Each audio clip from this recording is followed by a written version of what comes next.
OBC एवं पिछड़ा वर्ग के आरक्षण में खेल खेल रही भाजपा। श्यामलाल पाल। नवाबगंज समाजवादी पार्टी के प्रदेश अध्यक्ष श्यामलाल पाल सोमवार को क्षेत्र के मांझाराट गांव में समाजवादी अधिवक्ता सभा के अध्यक्ष और प्रदेश सचिव दुर्गा प्रसाद यादव के परिवार में आयोजित एक विवाह समारोह में पहुंचे। इस दौरान अयोध्या से लेकर नवाबगंज एक जगह सपा कार्यकर्ताओं और नेताओं ने प्रदेश अध्यक्ष का गर्मजोशी से स्वागत किया। लोलपुर बाईपास पर सपा युवजन सभा के जिला अध्यक्ष दिनेश यादव ने सैकड़ों समर्थकों के साथ प्रदेश यादव और प्रदेश के अध्यक्ष का स्वागत किया और अभिनंदन किया। विवाह समारोह में संतराम यादव सिर्फ और घसियारी ने बुक्के देकर स्वागत किया और उज्जवल भविष्य की शुभकामनाएं दी। इस दौरान प्रदेश अध्यक्ष ने सभी से औपचारिक रूप से परिचय और संवाद करते हुए लोगों को कुशल क्षेम जाना। उन्होंने कहा कि समाजवादी पार्टी का सपना है कि हर व्यक्ति को भोजन और काम मिले। उत्तर प्रदेश में भाजपा सरकार लोकतंत्र और संविधान की हत्या कर रही है। समाजवादी पार्टी संविधान और लोकतंत्र को बचाने के लिए संघर्ष कर रही है। उन्होंने कहा कि समाजवादी पार्टी आपसी भाईचारे और सौहार्द की राजनीति करती है, लेकिन भाजपा जातिवाद और सांप्रदायिकता के सहारा ले रही है। ओबीसी और पिछड़ा वर्ग के आरक्षण में भाजपा खेल खेल रही है। भाजपा के खिलाफ संविधान बचाने के लिए सभी दल आगे आ रहे हैं। देखिए, इस समय देश के जो हालात है, संविधान बचाने के लिए जितने भी लोग लड़ रहे हैं वो सब एक है। रास्ते अलग हो सकते हैं, लेकिन संविधान बचाने का ही रास्ता लोग तैयार कर। पार्टियों में आपसी मतभेद हो सकते हैं और संविधान के मुद्दे पर। हाँ, संविधान के मुद्दे पर उपचुनाव में अपेक्षित प्रदर्शन समाजवादी पार्टी का नहीं रहा। मिल्कीपुर सीट को लेकर क्या कहना चाहेंगे आप? देखिए, सबसे बड़ी चीज तो है सामाजिक न्याय के लिए जो आंदोलन समाजवादी झंडे के नीचे चला है और बखूबी बाबा साहब डॉक्टर अंबेडकर का जो संविधान है समाजवाद पर आधारित है और उसी समाजवाद को लाने के लिए देश के एक ऐसे सामाजिक योद्धा डॉक्टर राम मनोहर लोहिया जी, जिनके नेतृत्व में इसी उत्तर प्रदेश की पावन जमीन से, जिन्हें आज पूरा देश धरती पुत्र के नाम से और नेताजी के नाम से जानता और पहचानता है, उन्होंने जमीन स्तर पर काम किया और उसी सामाजिक न्याय की लड़ाई को आगे ले चलने के लिए आदरणीय अखिलेश यादव जी, जो इस देश में भारत के संविधान में भी उल्लिखित है, जाति जनगणना। जाति जनगणना एक बहुत बड़ा सवाल है। आज तक सरकारें केंद्र में बहुत सी आई और चली गई, लेकिन संविधान के संवैधानिक मुद्दे पर जाति जनगणना पर ये सामंतवादी और पूंजीवादी व्यवस्था के लोगों ने आज तक काम नहीं किया। देश की पार्लियामेंट में भी हमारे नेताओं ने भी, इधर आदरणीय नेताजी मुलायम सिंह यादव जी ने, लालू प्रसाद जी ने, एक राम पूजन पटेल जैसे समाजवाद के नेता थे, आवाज लगाई, लेकिन किसी ने कहीं नहीं सुना, जैसे इनके कानों में जू तक नहीं रेंग रहा।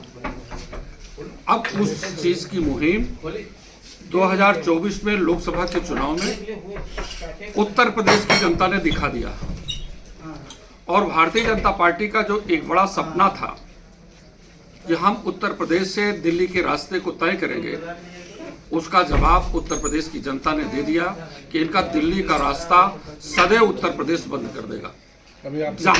जहां तक मिल्कीपुर विधानसभा का चुनाव है, जब 10 सीटों का उपचुनाव होना था उत्तर प्रदेश में, कौन सी ऐसी विसंगति आ गई, कौन से ऐसे कारण आ गए कि मिल्कीपुर का चुनाव नहीं हुआ। चुनाव को जानबूझ करके रोका गया क्योंकि उत्तर प्रदेश की जनता बखूबी संविधान को बचाने के लिए,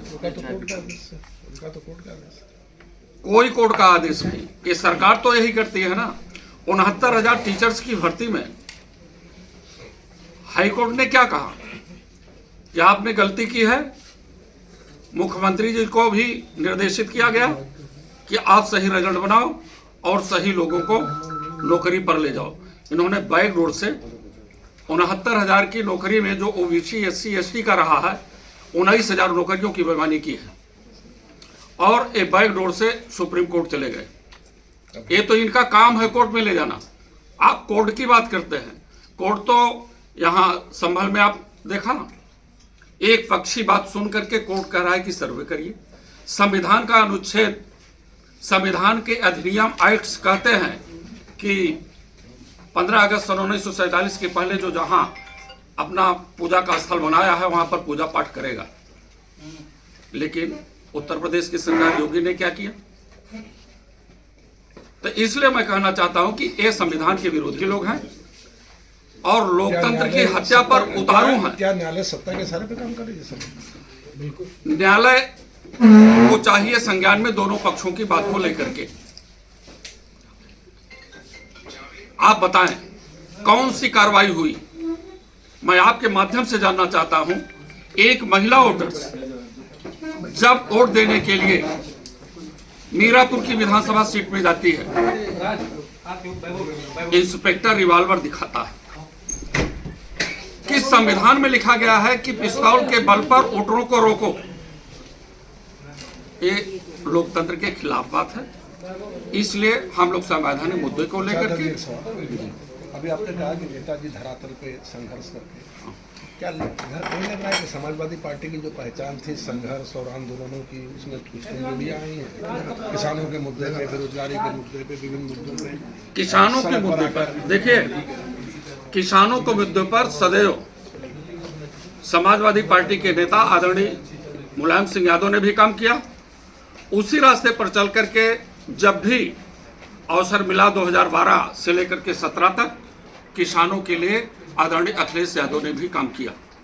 सबसे बड़ी चीज, समाजवादी पार्टी के राष्ट्रीय अध्यक्ष ने देश की पार्लियामेंट में भी बात उठाई एमएसपी को लेकर के किसानों को। ये सरकार जो वर्तमान में सरकार है, पिछले दिनों में भी रही है, एक किसानों की एमएसपी को नहीं लागू करना चाहती है, बल्कि एमएसपी की बात करने वाले कृषि वैज्ञानिक एम.एस. स्वामीनाथन जैसे कृषि वैज्ञानिक कि देश उर्वरा शक्ति से परिपूर्ण हो जाए, हरित क्रांति लाने का काम किया।